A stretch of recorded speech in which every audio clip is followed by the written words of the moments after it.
Hey there, friends. Welcome back. Today we're starting with saying 45 of the Gospel of Thomas. And let me tell you, this one's juicy. Grapes, figs, thorns, camel thistles. It's a whole farmer's market metaphor.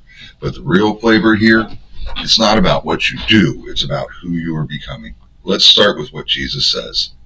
They don't gather grapes from thorns, nor pick figs from camel thistles. They don't yield fruit. A good man brings forth good things from his treasure. A bad man brings forth evil things from his evil treasure.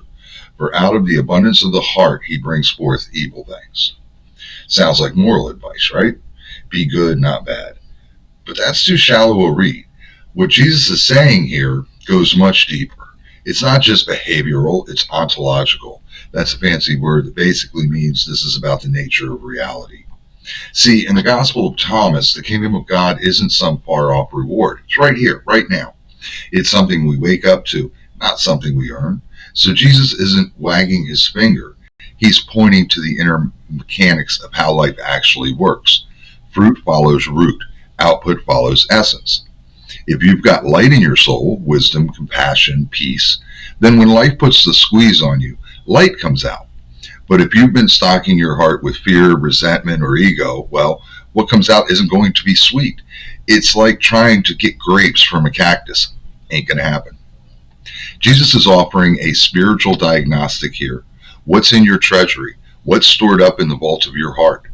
Back then, people knew that vineyards don't magically happen. You don't just toss a grape seed in the dirt and wait. You prune, you water, you build trellises, you guard it from pests. And when it's done right, the result is rich, sweet fruit. That's the kingdom, not a fantasy, just a natural result of careful, loving cultivation. On the flip side, thorns and thistles don't need any effort at all, just neglect. They pop up fast, scratchy, invasive, and painful. They're not evil in the villainous sense. They're just signs of an untended field. And that's what the world does to us if we're not paying attention.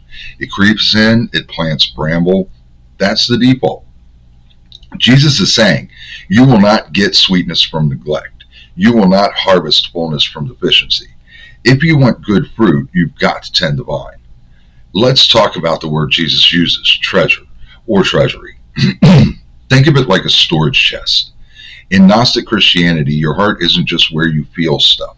It's where you store your identity. Every thought, prayer, memory, kindness, habit, each one is a deposit.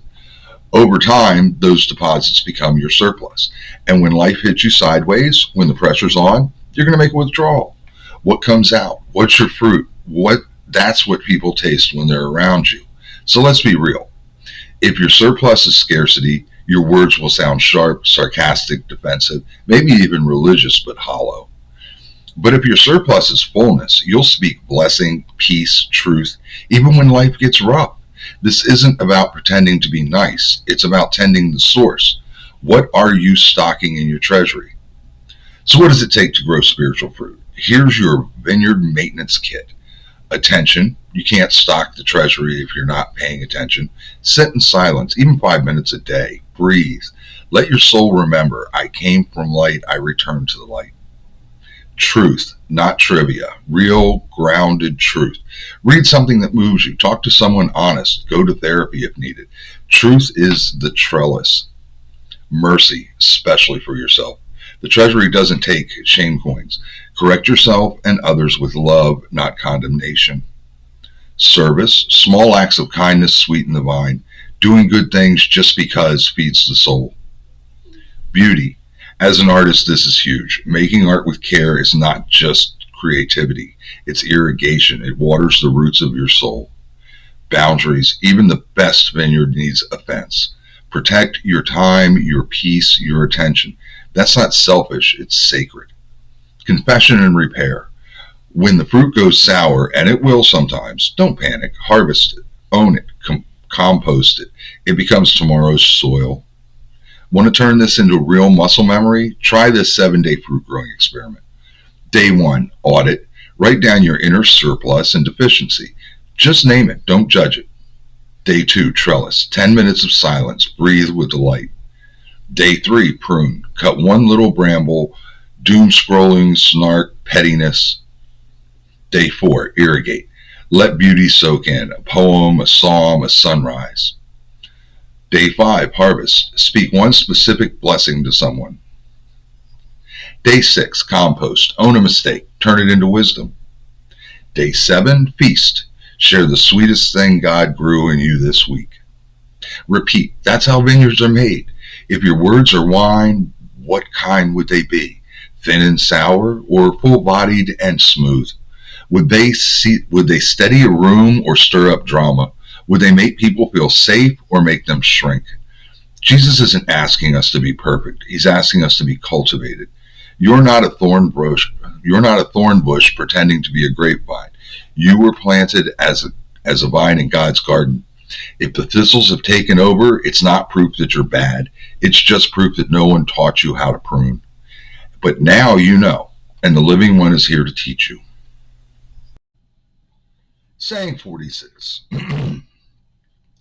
Jesus said, from Adam to John the Baptist, there is none born of woman who is higher than John the Baptist, so that his eyes will not be broken.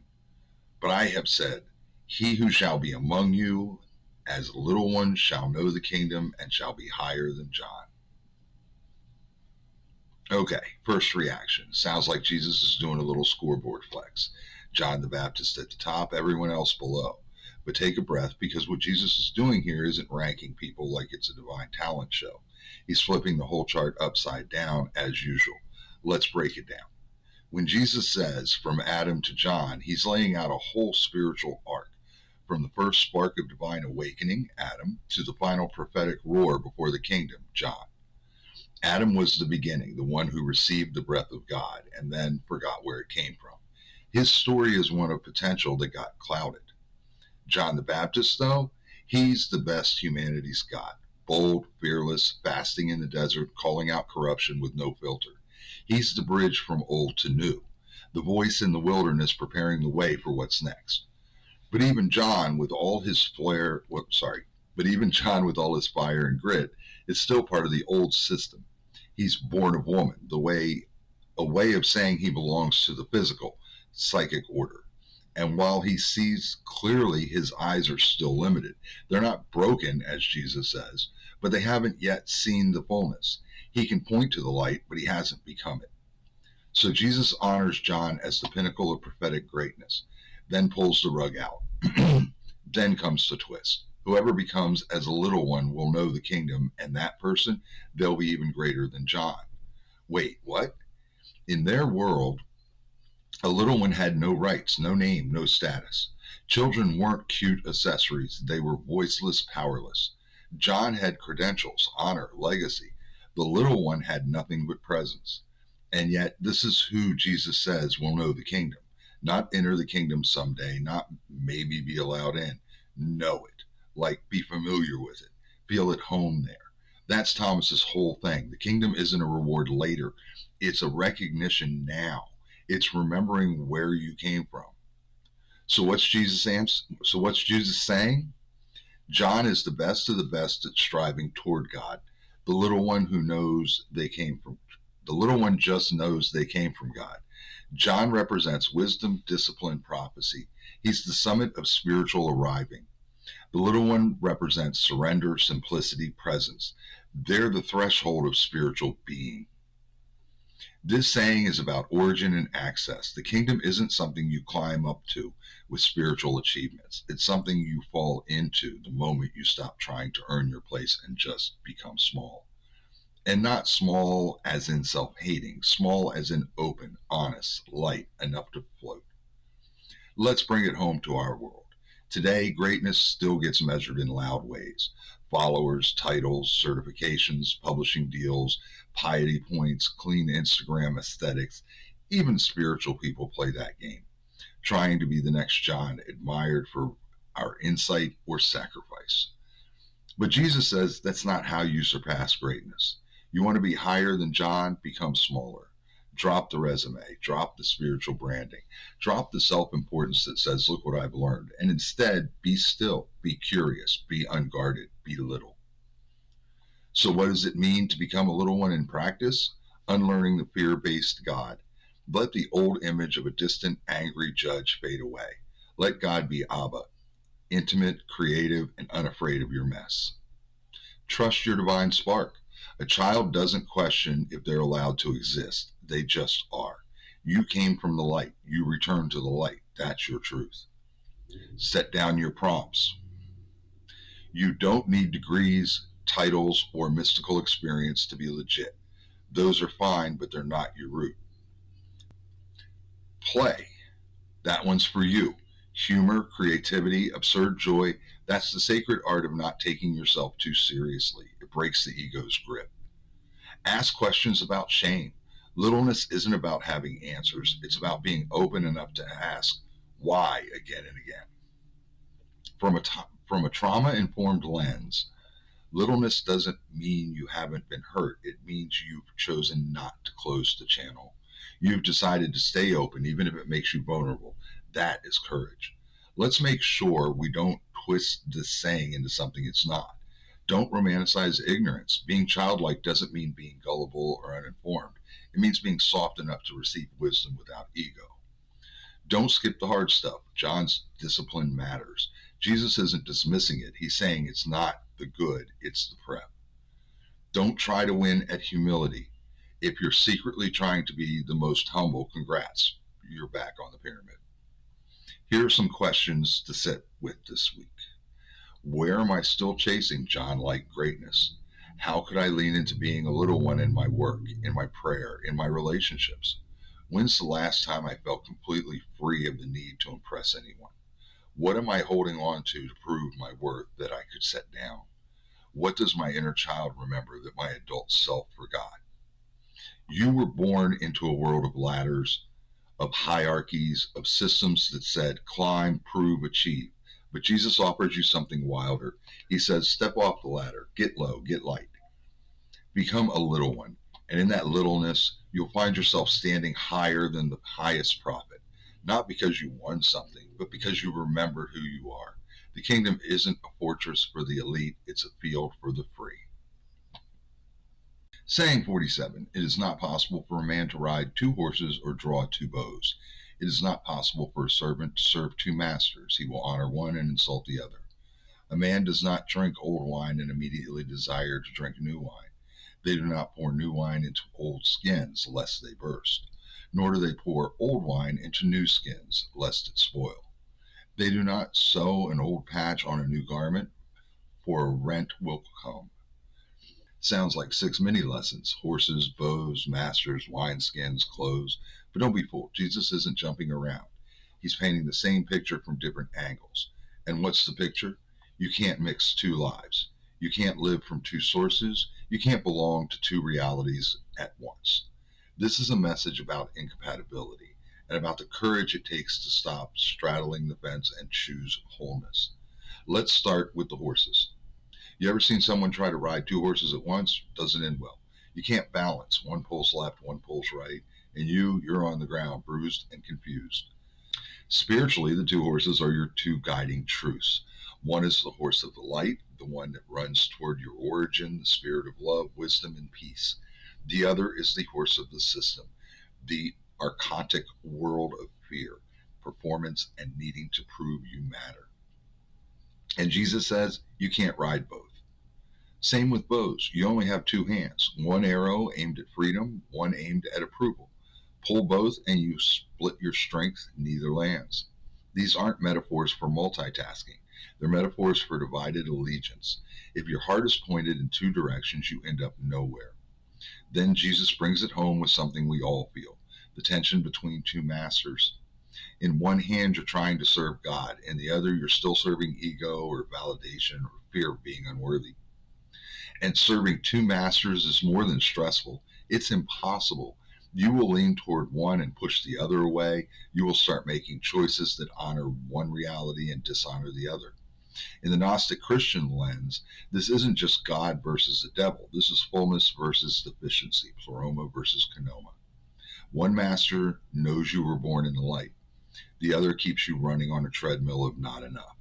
One feeds your soul, the other drains your spark. Trying to breathe air and water at the same time, that's what it feels like to live between these 2.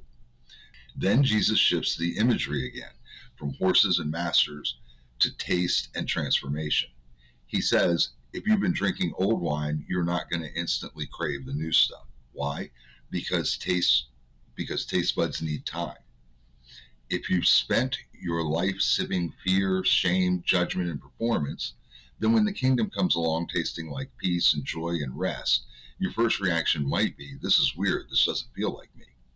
But that's not failure, that's withdrawal. You're detoxing from the world's wine, and yes, it takes time. The Spirit is gentle enough to recondition your palate. Give it space. And when the new wine starts fermenting, watch out. Jesus says you can't pour new wine into old wineskins. They'll burst. That's not a threat, that's physics. New wine expands, it ferments, it stretches, it needs a vessel that can grow with it. And that vessel, baby, is you. If you try to fit the Spirit's new life into your old identity, the one shaped by scarcity and shame and hustle, it's going to break. And the last image, a garment, you don't sew a patch of new cloth onto an old shirt, because when you wash it, the new cloth shrinks differently and now you've got a bigger tear. Translation, you can't just patch spiritual wisdom onto a broken ego and call it transformation. You can't bolt peace onto panic.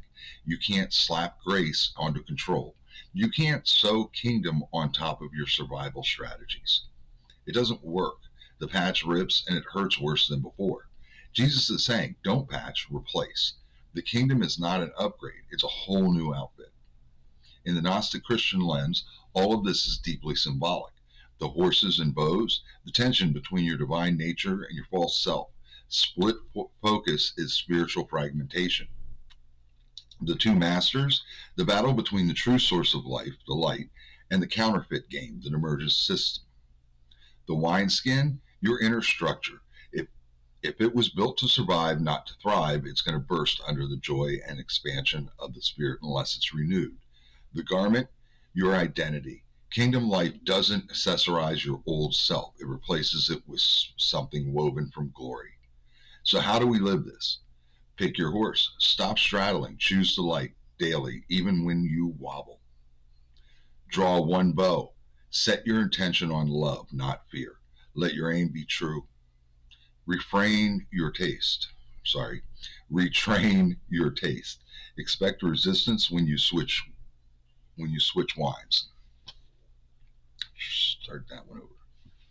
Retrain your taste. Expect resistance when you switch wines. That's normal. Don't give up. Stretch your skin. Practice silence. Kindness, creative work. Things that expand your capacity without tearing you open. Wear the new garment. Don't be a spiritual patchwork. Let Jesus tailor you a whole new cloak.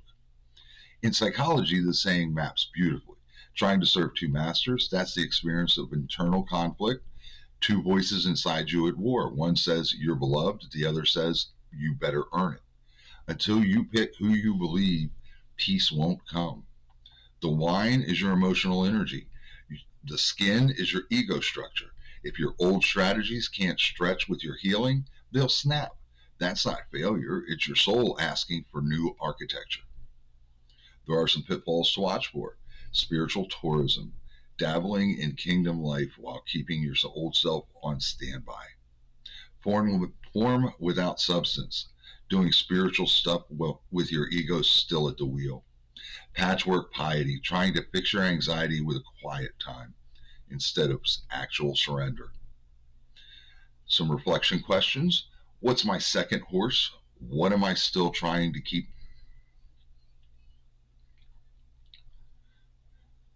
And some questions you might reflect on. What's my second horse? What am I still trying to keep in the saddle that doesn't serve me? Where am I trying to pour new wine into old skins and seeing things crack? What habits or beliefs do I need to let go of to hold more joy, peace, and light? What would it look like for me to throw out the whole old garment and wear the kingdom? What would change if I finally stopped pulling the second bow? Beloved, Jesus isn't trying to restrict you. He's trying to integrate you. Not fragmented, not conflicted, not stitched together from old scraps, but whole, single-hearted, made new from the inside out. You were never meant to ride two horses. You were meant to run free with the one who calls you beloved. You were never meant to hold back with both hands on two bows. You weren't meant to aim your light straight as the light. You were never meant to hold back with both hands on two bows. You were meant to aim your life straight at the light. Let go of the patchwork, let the Spirit dress you in joy, and let the new wine flow. Saying 48. If two make peace with one another in this one house, they shall say to the mountain, be moved, and it shall be moved. One sentence, that's it. But with Thomas, one sentence can hide a whole universe. Notice the context. In saying 47, Jesus told us we can't ride two horses, draw two bows, or serve two masters. Division scatters energy. It weakens you. Now in 48, he flips the coin. When the divided parts finally do make peace, when the two become one in a single house, power is released. Not just calm feelings, but mountain-moving power. So what's this house? It can be read on three levels. Personality, your own body, mind, and soul, the inner dwelling where the spark of God lives. Community, the gathered people of faith, the church, the circle, the family, the creative team. Cosmically, the great house of the pleroma where every soul eventually returns into fullness. A divided house leaks. A house at peace becomes unstoppable. The two making peace could be two people in conflict under one roof, two groups in a divided community, or, and this is Thomas' sweet spot, the two parts of you. Think higher self versus lower self, spirit versus ego, light consciousness versus shadow defenses. When these two are fighting, it's like trying to push a boulder with half your muscles resisting the other half. Exhausting, nothing moves. But when these two reconcile, when your desires, will, and faith line up under the same aim, suddenly even mountains don't stand a chance. And here's the key. Jesus doesn't mean fake peace. He's not saying pretend the problem's not there. Peace in the biblical and Gnostic sense means shalom, wholeness, harmony, everything aligned with its true purpose. Making peace is healing dissonance. It's not suppressing it. It's the higher self listening to the lower without shame. It's the wounded part finally trusting the wiser part. It's your scattered energy shaking hands and saying, we're in this together. The inner covenant creates flow, and flow has weight. Flow has authority. Mountains in Jesus' world symbolize the immovable, the impossible, the thing that human strength alone can't shift. In the Synoptics, Jesus ties mountain moving to faith. In Thomas, he ties it to unity, which isn't a contradiction, it's a deepening. Because faith without integration is fragile. A fractured soul can whisper faith, but the whisper scatters in static. But when the house is one, when the inner voices are aligned, then faith speaks with resonance, and resonance moves things. In the Gnostic-Christian lens, this is about energy. Evil equals weakness. The vision inside us is weakness. A house divided leaks power. Sin equals missed potential. The tragedy isn't just inner conflict, it's all the authority wasted in the stalemate. When the two make peace, that wasted energy is freed up. It becomes creative, transformative, mountain moving. And what are the mountains? They're archontic systems, the oppressive structures, the inner fortress of fear, the inevitabilities the world says can't change. Unity with the light reveals that even those can shift. How do we get there? Recognition. Name the two inside you. Maybe it's the believer and the cynic, the servant and the protector. Witnessing. Watch how they fight. Don't rush to fix, just see the pattern. Dialogue. Let the higher self guide without arrogance. Let the lower self voice its fears without shame. Agreement. Align them toward one aim, living from the light. Action. Even small actions from that agreement reinforce the peace. On the communal level, same thing. Families, churches, teams, when they move from division to unity in spirit, the impossible starts bulging. Pitfalls you should watch for. False peace, where one part silences the other. That's not peace, that's occupation. Unity without truth, agreeing to something that denies your real calling just to get along. Mountain obsession, chasing miracles while ignoring the daily work of tending the house. A few things you might want to reflect on. Who are the two in your own house right now? Where are they at war? What mountain are you staring at that feels immovable? How might peace inside make the mountains lighter? Beloved, this saying is about wholeness. The mountain doesn't move because you shout louder. It moves because your whole self speaks with one voice. When the house is divided, you're brittle. When the house is at peace, you're unstoppable. So may your two become one. May your house be whole. And may even the mountains know they have to step aside when you speak. Saying 49, Blessed are the solitary and the elect, for you shall find the kingdom, for you come forth thence and shall go there again. Short, simple, but it's the whole roadmap of existence. Thomas keeps hitting this rhythm. You come from the light, you've forgotten it, and the spiritual life is remembering and returning. The kingdom isn't somewhere else. It's not a place you get after death. If you behave, it's the home you started from. So Jesus isn't saying someday you'll get a prize. He's saying, blessed are you when you remember your birthplace. The whole journey is a homecoming. Now let's talk about the word solitary. It doesn't mean lonely in the sad sense. It means someone who refuses to dissolve into the crowd, one who stands apart from the archontic system. The world's endless fear, distraction, and noise. The solitary is rooted inside. Their identity doesn't depend on likes, opinions, or approval. Unentangled, not hooked by the market's anxieties or the mob's compulsions. Single-hearted, one aim, one loyalty, the light. It's not about building a cabin in the woods, though you could. It's about carrying an inner independence, a freedom from the world's spell. Then there's the word elect. This one gets misused.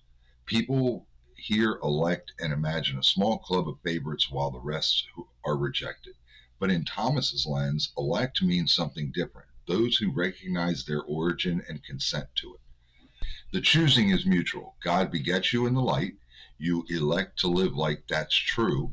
That's it. So the elect aren't the spiritual elite. They're the ones awake enough to say yes to their birthright. Blessed here doesn't mean God pats you on the head for being good. It means your state of life already carries the quality of the kingdom. If you're solitary, free from the crowd's hypnosis, and if you're elect, aligned with your origin, then you will find the kingdom. Not because you earned it, but because you're walking in the direction you came from. The blessing is baked into the journey. Being solitary might look like saying no to voices that feed fear and vanity, choosing stillness until your inner compass is sharp again, standing apart when necessary, even if misunderstood. Being elect might look like each day saying, I came from the light, I return to the light, making choices that align with your origin instead of the pressure of the moment. Letting the Spirit's resonance, not the crowd's approval, be your guide. Together, these two postures, solitary and elect, form a vessel that can hold the journey home. In our terms, evil equals weakness. Weakness is being so absorbed in the crowd you can't hear your origin song anymore. Sin equals missed potential. Sin is living as though you were born of the archons instead of the living Father. But the blessing of the solitary and elect is strength to walk home and will to actually do it. On the personal level, this means cultivating inner independence and saying yes to the light inside. On the communal level, the solitary are the ones who keep the church or community from drifting into compromise. The elect help the whole group remember its origin. On the cosmic level, every soul, every spark came from the pleroma, the fullness, and everything is being drawn back. The solitary and elect are just the ones walking consciously, with eyes open toward the return. Some questions you might want to ask yourself. Where am I too tangled in the crowd to be truly solitary? Have I consciously said yes, elected to live from the light? What signs in my life show I'm already on the path home? How do I bless others without losing my solitary stance? How do I remind myself daily that I am native to the kingdom? Blessed are you when the noise fades and your soul stands alone in the light.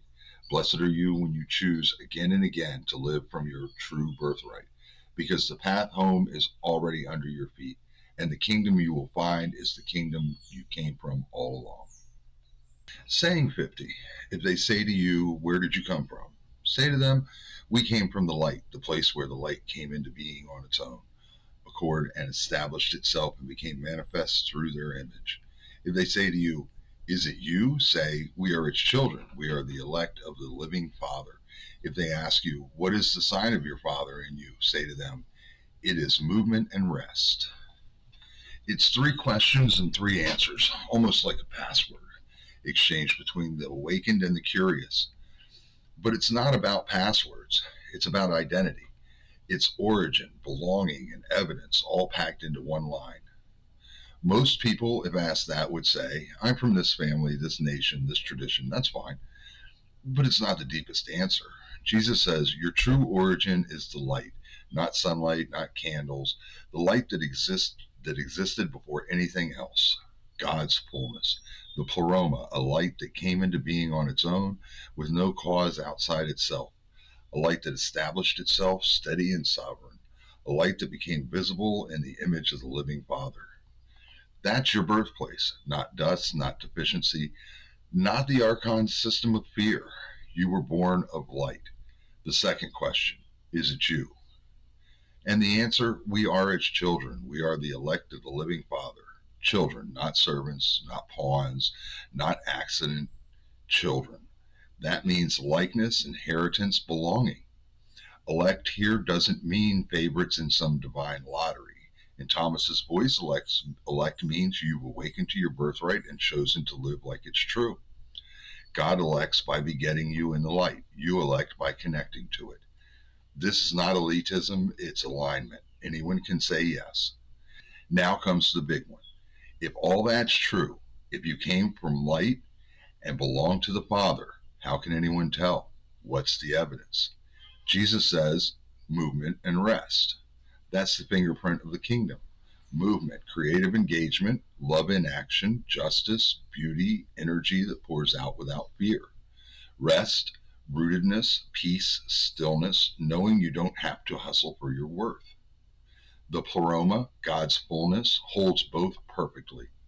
Dynamic without anxiety, still without stagnation. When those two dance together in you, you carry the unmistakable sign of your origin. See the progression? Origin, we came from the light. Identity, we are its children. Mark, movement and rest. That's discipleship in miniature. Know where you're from, know who that makes you, live out the sign. Some practices you might be interested in. Morning prayer. I came from the light. I am its child. Let my day be movement and rest. Evening examine. Where did I move in alignment today? Where did I rest in trust? Make a weekly balance check. Am I tipping too far into doing without resting or resting without doing? As a community, As a community creed, imagine this. Instead of dividing over doctrinal checklists, a church or circle affirms together, we came from the light, we are its children, our sign is movement and rest. That's belonging, that's balance, that's Thomas. Some things you might want to reflect on. Do I define myself more by earthly identifiers or by origin in the light? When do I forget I'm a child of the living Father? Am I overbalanced? Too much movement, too little rest, or the other way around? Where have I already seen this sign show up in my life? How would I explain my true origin story to someone hungry for the kingdom? Beloved, you came from the light. You are not random. You are not disposable. You are not forgotten. You are a child of the living Father. And the proof of it isn't in your resume.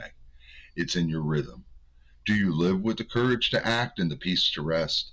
If so, you're already carrying the family resemblance. Your life is the sign.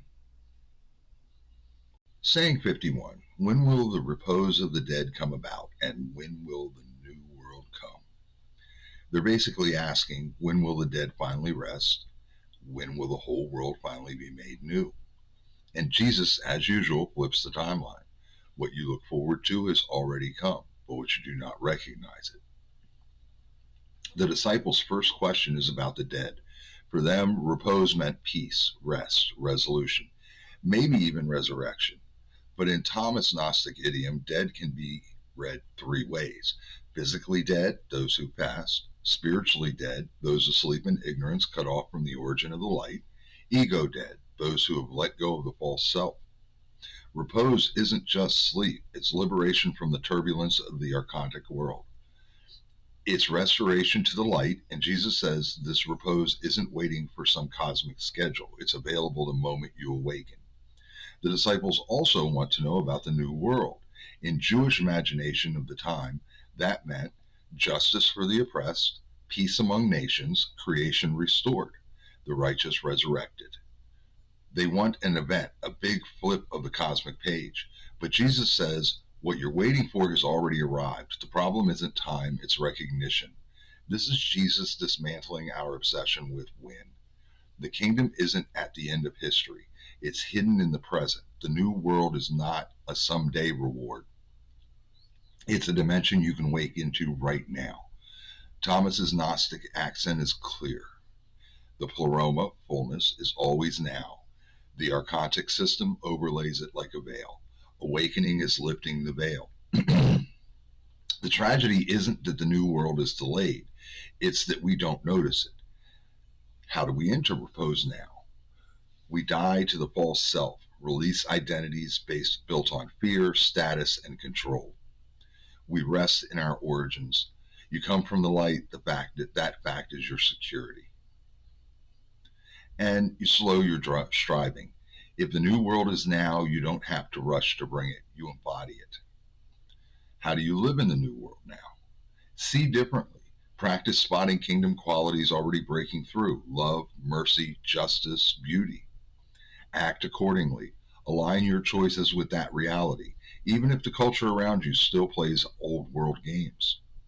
Invite others to see. Recognition spreads. Your seeing helps someone else wake up. We can look at evil as weakness. Weakness is living as though the archon system is the only reality. And we can look at sin as missed potential. Sin is spending your life waiting for what has already arrived. Jesus says, repose has come. The new world is here. The missing piece is sight. Some practices we might follow for recognition. Daily sighting. Each day name 3 places you saw kingdom qualities. Rereading scriptures. When you read a future promise, ask, where is this already true now? Shared testimony. Tell each other stories of hidden kingdom moments. Sacrament of pause. Stop midday and whisper, I am already in the new world. Let me live like it. Some of the pitfalls we want to look out for. Over-spiritualizing. Pretending pain doesn't exist because the kingdom is here. Complacency. Using already here as an excuse to avoid action. And denial. Ignoring brokenness instead of holding hidden fullness and visible struggle together. Some important reflections. What future promise of God have I already tasted now? Where do I still live as if I'm waiting for permission? How would my pace change if I believed the new world was already here? What does repose look like for me today, body, mind, and spirit? Who helps me recognize what's already come? Beloved, Jesus says, stop waiting for the end of time. The end is already broken into the middle. Repose for the dead, it's already here for those awake. The new world, it's already here, hidden in plain sight. The only question is, will you recognize it? Saying 52. We move now to saying 52 of the Gospel of Thomas, and it's a quick exchange, but one that slices to the bone of how we treat spiritual authority. The disciples said to him, 24 prophets spoke in Israel, and all of them spoke in you. He said to them, you have omitted the one living in your presence and have spoken only of the dead. The disciples think they're praising Jesus. All the prophets, all our sacred history spoke in you. They're saying you're the culmination of Israel's 24 prophetic books, the living anthology of divine speech. It's reverent, it's honoring. It places Jesus in continuity with Isaiah, Jeremiah, Ezekiel, Amos, Micah, and all the rest. But Jesus won't just accept the compliment. He fires back. You've omitted the one living in your presence. Translation, you're venerating the dead but missing the living reality standing right here. This is Thomas's radical Gnostic pivot. Living presence is greater than historical lineage. Revering the prophets, good. Recognizing the living one in your midst, essential. Otherwise, you're hiding in the safety of the past while ignoring the disruptive immediacy of God's voice now. It was easier for the disciples to honor the dead prophets. They can't contradict you in real time. It's the same today. We quote saints, reformers, mystics, but often resist the living word when it comes through the person, the event, or the challenge right in front of us. The sting is the same. We love the dead because the living unsettles us. In Thomas, the living one is both Jesus himself as an archetype awakened to life, the spark of light embodied. To miss it is weakness, evil, the incapacity to recognize living fullness. To cling to the past instead is sin, missed potential, preferring memory over encounter. The living one is always present. The question is, do you see? This saying is a wake-up call for every spiritual cycle. Honor tradition without embalming it. Stay open to present voices that carry the same spirit. See the living one in ordinary places, not just in famous prophets or leaders. The kingdom isn't a museum of holy relics. It's a living presence that still speaks. Inside you, the 24 prophets are the stored voices of wisdom from your past, valuable but static. The living one is your present dynamic self, the light speaking now. Growth means integrating the wisdom of the past without letting it eclipse the immediacy of the personal moment. Some practices we might follow: living presence check. Each day ask, where is the living one manifesting to me now? Tradition and dialogue. Pair a word from the past with a living moment that echoes it. Courage to engage. When the living one unsettles you, resist retreat into nostalgia. A few things for you to reflect on. Who embodies the living one's presence in my life right now? Where am I clinging to old voices instead of engaging fresh ones? Do I recognize the living one in myself? What fear arises when I face the immediacy of God's voice here and now? How do I weave past wisdom with present recognition? Beloved, honor the prophets, but don't stop there. The living one is not trapped in scripture or memory. The living one is in your presence, in your community, in your own spark of life. Do not miss the kingdom now because you're busy praising the kingdom then. Saying 53, his disciples said to him, is circumcision beneficial or not? He said to them, if it were beneficial, their father would beget them already circumcised from their mother. Rather, the true circumcision in spirit has become completely profitable. The disciples put Jesus in the hot seat. Circumcision, yes or no? This is no small question. Circumcision was the covenant mark of Abraham's people, the badge of belonging, the cultural and religious line between insiders and outsiders. To say it's necessary would affirm tradition. To deny it would sound like severing from Israel's covenant itself. Jesus made a double move. Physical circumcision isn't essential. If God wanted it indispensable, he would have written it into birth. If it were necessary for salvation, he would come forth from the womb already bearing it. And the true circumcision is spiritual. What really matters is the uncovering of the heart, the unveiling of the inner spark. That transformation, not ritual surgery, is wholly profitable. It's a turn from outer form to inner essence, from flesh to spirit, from badge to being. In Thomas's idiom, circumcision in spirit means cutting away the veils that cover the light within. Fear, ego, false identities shaped by archonic system, illusions that keep us bound to deficiency. The foreskin symbolizes unnecessary coverings. To be circumcised in spirit is to be unveiled. The spark revealed, nothing between you and source and your source.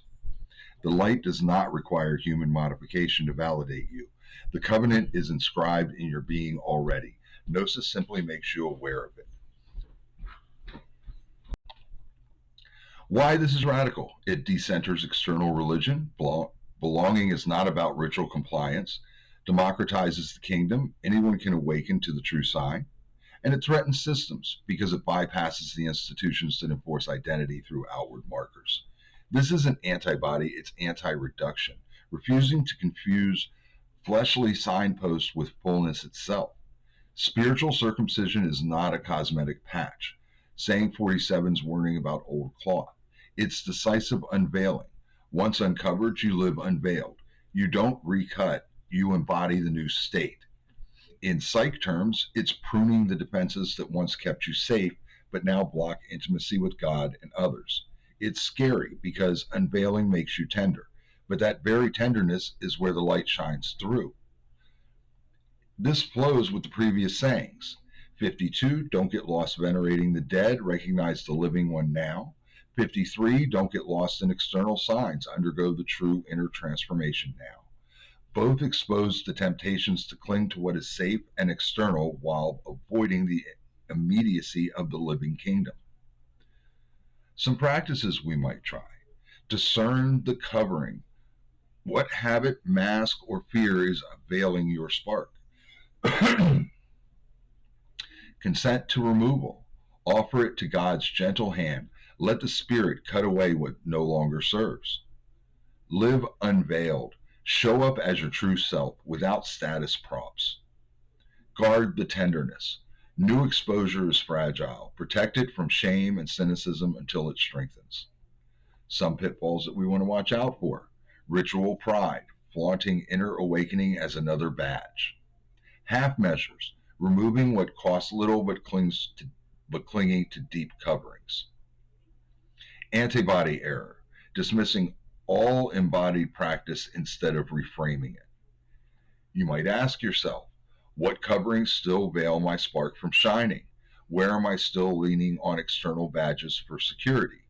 How can I honor tradition without mistaking it for transformation? What has my own circumcision of spirit freed me to do? How do I protect and nurture what has been unveiled in me? Beloved, may the Spirit's hand unveil your heart. May every false covering fall away until light remains. May your life be the covenant's living mark, not written in flesh, but shining in freedom. Saying 54, Jesus said, "Blessed are the poor, for yours is the kingdom of heaven." In the first century world, poverty meant more than empty purses. It carried layers. Economic, materially lacking. Social, without honor or networks. Spiritual, humble, open-handed, unattached. Thomas doesn't flatten these. Poverty is both literal and symbolic. In the Gnostic frame, the poor are those unowned by the archontic system, free of the chains of wealth, status, or false selfhood. The poor are unencumbered, hands free to receive, unafraid, not ruled by fear of loss, unmasked, identity rooted in the light, not in possessions. Blessed doesn't mean pitied, it means advantaged. Poverty makes room for fullness. Yours is the kingdom, not will be, not someday. Thomas keeps insisting the kingdom is now. The poor already inhabit it because their lives aren't walled off by possessions or pride. The wealthy, in the world's terms, may look secure, but their fullness is a trap. It blinds them to their need. The poor, with nothing to cling to, can see and receive. Here's a few things we can do to practice poverty in our spiritual life. Release grip. Notice where fear keeps you clutching. Loosen one finger. Name sufficiency. Daily say, I already have the kingdom. Practice generosity. Give something away, not as loss, but as proof you're rich in light.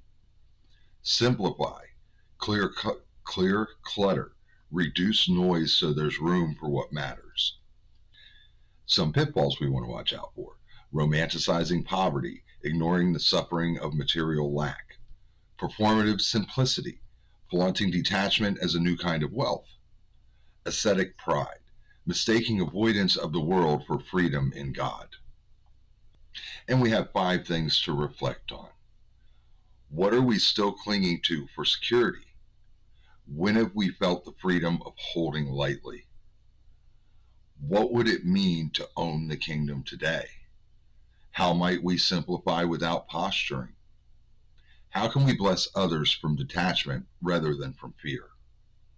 Blessed are you when you carry true fruit from the treasury. Blessed are you when you become little greater than John. Blessed are you when you ride only one horse, pull only one bow. Blessed are you when the two in your house make peace. Blessed are you, solitary and elect, for you return to the light. Blessed are you, child of the living Father, bearing the sign of movement and rest. Blessed are you when you recognize the new world is already here. Blessed are you when you see the living one in your midst. And blessed are you when the coverings fall away and your heart shines unveiled. Blessed are you when you hold nothing, for the kingdom is already in your hands. From tending the vineyard of your heart to becoming a child again to living as a solitary, elect soul moving in peace, these 10 sayings show us the kingdom isn't a distant prize. It's here, it's now, and it's ours when we choose to see it. The living one still stands in our presence. The true circumcision still happens in the spirit. And blessed are the poor, the unencumbered, for the kingdom is already in their hands. My prayer is that you don't just bear these words, but that you carry them. Let them move you, let them rest in you until your life itself becomes a sign of the Father, movement and rest. Thank you for studying with me today. If this journey stirred something in you, share it with someone who needs to know the kingdom is already at their feet. Until next time, walk in the light you came from. Now, do me a favor. Pluck the like, squish the subscribe, and splinter the share button so we can keep spreading this goodness. And for the love of all that's holy, please leave a comment and share your thoughts. We value every opinion here and we want to see you. No, seriously, we want to hear your views, your expressions, and your challenges. We're all in this together, baby, and we can't grow if we don't share. Don't just read the gospel, live it. I'm all the elder. Stay curious, stay kind, and above all, stay Gnostic, my friends. And always remember, God loves you, Jesus loves you, the Holy Spirit loves you, and I love you. Be blessed and be a blessing.